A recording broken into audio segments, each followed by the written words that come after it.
નમસ્કાર દર્શક મિત્રો, ટીવી18 ન્યૂઝમાં આપનું સ્વાગત છે। ગત તારીખ 12/6/2024ના રોજ ઉત્તરાણ પોલીસ સ્ટેશન વિસ્તારમાં જિગ્નેશભાઈ નામના એક વ્યક્તિની મિસિંગ કમ્પ્લેન્ટ દાખલ કરવામાં આવેલી। ત્યારબાદ જિગ્નેશભાઈના મોબાઈલ ફોન પરથી તેમના પત્નીને 50 લાખ રૂપિયાની ખંડણી માંગતો મેસેજ આવેલો, જેમાં જે મિસિંગ પર્સન છે જિગ્નેશભાઈ, તેના બદલામાં 50 લાખ રૂપિયા બેંકમાં જમા કરાવી જવા, અન્યથા જિગ્નેશભાઈની લાશ મળશે તે પ્રકારનો ધમકી ભરેલો મેસેજ મોકલવામાં આવેલો।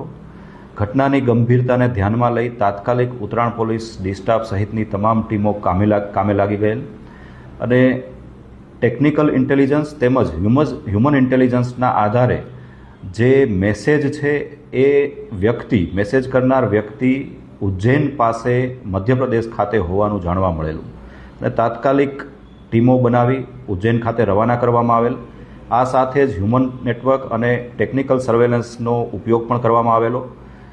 ત્યારબાદ એક વધારાનો વિડીયો જિગ્નેશભાઈના મોબાઈલ પરથી રિફ્લેક્ટ થયેલો, જેમાં તેને બાંધેલી હાલતમાં હોવાનું અને તાત્કાલિક પૈસા જમા કરાવવા બાબતની ધમકી આપવામાં આવેલી।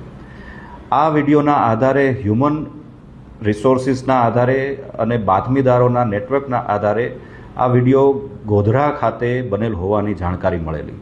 તાત્કાલિક ટીમ દ્વારા ગોધરાની હોટલોમાં તપાસ કરતાં જિગ્નેશભાઈ મળી આવેલા।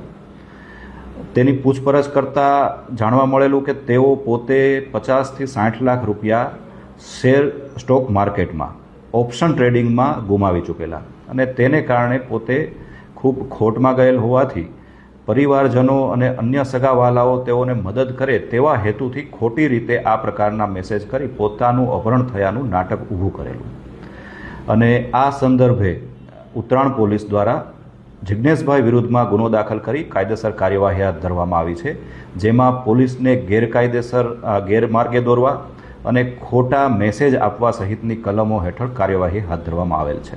આ કાવતરામાં કોઈ અન્ય વ્યક્તિનો સમાવેશ થયેલો નહીં, ફક્ત અને ફક્ત જિગ્નેશભાઈ દ્વારા જ આ તમામ ઘટનાને ઉપજાવી કાઢી અને તે બાબતની આખી સાજિશ રચવામાં આવેલી।